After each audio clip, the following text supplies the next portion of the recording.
This is the closest I can get to our why.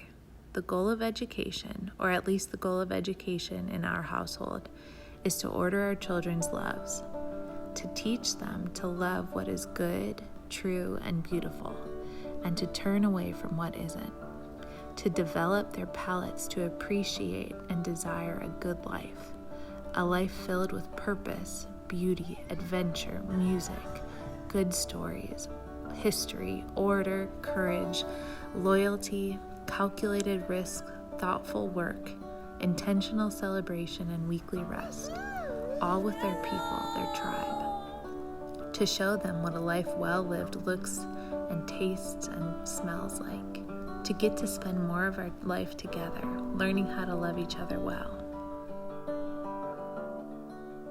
I was actually homeschooled myself for all 13 years of school, K through 12. I went to a regular college afterwards and had a regular job afterwards after that. I never ever thought this would be my life. I actually made fun of homeschoolers. I thought it was really weird, and we met a few families that homeschooled, and I was really intrigued because I had not done anything like that before. My husband was actually homeschooled K through 12 too. And we just kind of randomly met in college. Then when my daughter got to be kindergarten age, I was like, oh my gosh, I can't take her to this school. I lived in a really bad school district. And I thought, well, I guess I can't screw up kindergarten. So that's kind of how I got in. When we had kids, it kind of felt a lot more natural to keep them at home with us, at least for a little bit, instead of, like, we had no nostalgia or, like, memory of getting on school buses. So it didn't seem like a weird thing. Once we were here at the Vineyard where they had the co-op, and we were having a great time, and my daughter was like learning leaps and bounds. And I guess I thought at that time, like, I'd probably put them in school at some point. I was like, okay, I'll do it for one more year, just because I know she's kind of advanced now. I don't know what she's even going to do in school. Here I am. I've never had anybody in school. Here I am now, and she's a junior.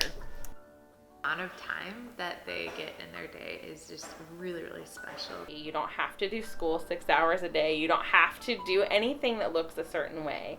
It can look as individual as the family who does it. Right now, we probably spend about 2 hours a day doing like actual school work. So like either sit down reading together or them doing independent work.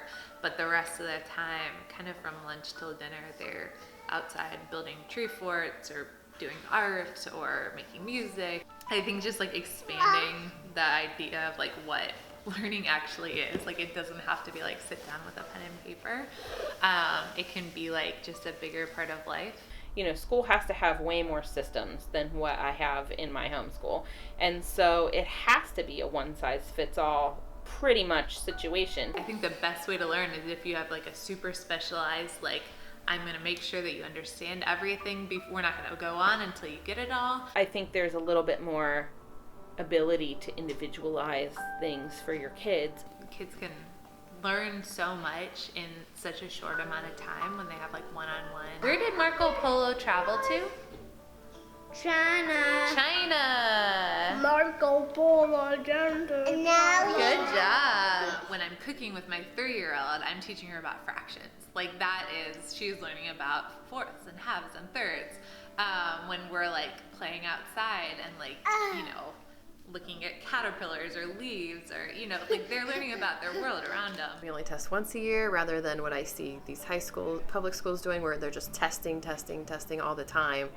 They aren't really developing a love of learning. So I think my goal for my kids is that they know how to teach themselves things, that they can like take the fundamentals of different things and build on them, and that they stay really curious about the world, so they don't like hate school. I have not ever heard my kids say like, oh, I hate school, you know, whatever. They might have a class that they don't like at co-op, or they might have a subject that isn't their favorite, but they really love to learn, and that's been a really cool thing to see, because that was not the case, at least when I was growing up in school. My kids see that when they are learning something, it's benefiting them more than pleasing a teacher or getting a grade. It's like, oh, I'm actually gaining this knowledge. Education is just so, it's so bigger than like, can you be a good accountant? You know, it's like this is something that like doesn't stop when you're 22 and graduate college. It's something Swahili. Say Swahili. Swahili.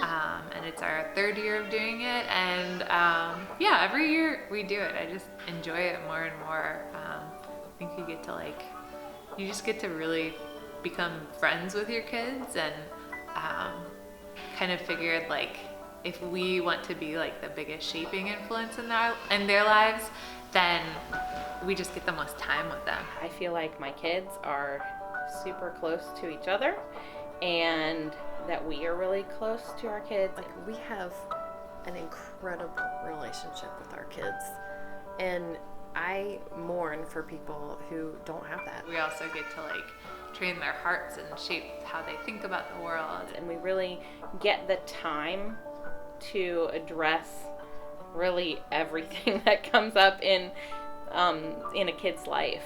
And that's invaluable. Like, that time together is precious. Because the goal of raising these people isn't just to launch them out of the nest at 18. It's to cultivate their beautifully unique souls so we can work together on a mission bigger than all of us.